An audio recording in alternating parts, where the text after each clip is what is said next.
Menteri BUMN Erick Thohir bungkam saat ditanya perihal 7 BUMN yang akan dibubarkan. Saat itu, Erick baru usai mengikuti acara peresmian mobil vaksinasi COVID-19 keliling dari Kadin di Universitas Pembangunan Pancabudi pada Sabtu 25 September 2021. Ia pun dikejar awak media untuk mempertanyakan persoalan tersebut. Namun ia terus saja berjalan menuju mobilnya, sementara ajudannya menghalangi awak media untuk bertanya sejenak atau melakukan doorstop. Saat Erick sudah berada dalam mobil, awak media pun terus melontarkan pertanyaan terkait 7 BUMN yang akan dibubarkan.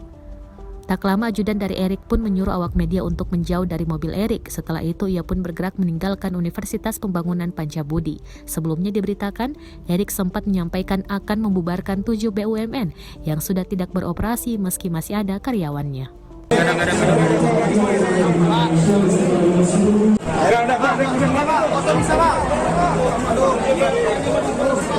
Erick. Ini Pak.